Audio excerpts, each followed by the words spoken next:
पूर्ण ना सांग. सूर्यांश. सूर्यांश सागर देशमुख. ही शेती कशाची आहे? हे हळदीची. किती वर्षाचं पीक आहे? हे हं? 1 वर्षाचं. 1 वर्षाची येते का? हो. ही शेती कोणाची आहे? शेती माझी. हो का? मग शेती तूच करता ना? हो. शाळा? शाळा हां.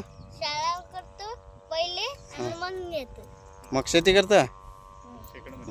किती एकर आहे? 5 एकर. 5 एकर.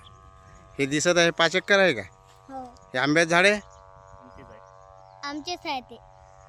आणि हा रस्ता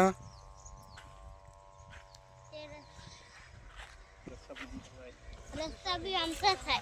हो का? चला मग ठीक आहे. हळद आली की देशील मला? हो. ठीक आहे मग. अरे